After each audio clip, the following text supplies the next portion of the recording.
Commissioner. First, we should have no more camps like Moria. I think that's very obvious.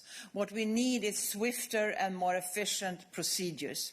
So the screening procedure will take place at the border, and it's a responsibility for the member state to do that. But of course, the European agencies are also happy to help and to be there to support.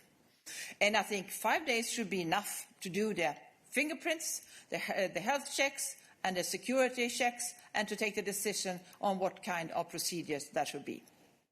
Then for the border procedures, it should ideally take place near the borders, but we are not that stiff in our proposal. It's also possible to have somewhere else for the practical reasons.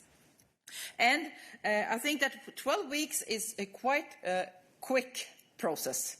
And that's what we'd like to have, because I think this is one of the shortcomings today, that a lot of migrants are left in limbo without decision.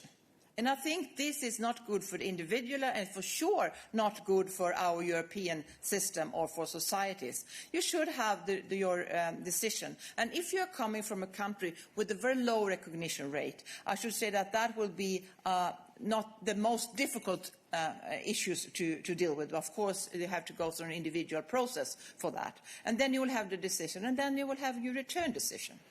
And I'm quite sure that this will lead to the situation where those that know that they will not have the right to asylum actually think twice or even more time before they enter irregular to the European Union. And that's actually the aim, because today 2/3 of those coming to the European Union will have a negative asylum decision. But many of them stay for years in our union without really having the right to stay here. And this is not acceptable. This is what we have to deal with.